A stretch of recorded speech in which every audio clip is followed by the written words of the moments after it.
I Gaillimh-1-12 Roinn a hain, chas an dá iarrainn a bhí gréibh na hÉireann an uair le chéile I móthar na trán. Ní raibh an chéad lethar mulla Babhta, ach doscail Daniel O'Flaherty cúntas na Gaillimhe leis an scóirse.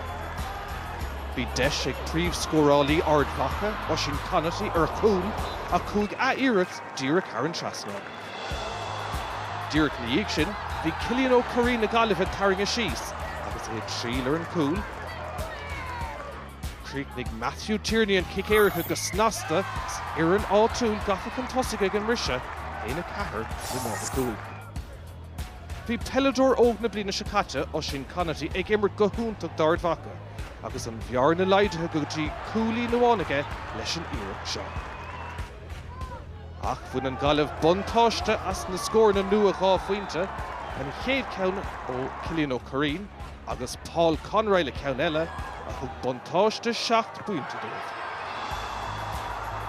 Nuair bhéon bhóthar an aisteart Mhacha, agus bhuaigh an Gaillimh, héna dóigh le nád a 9.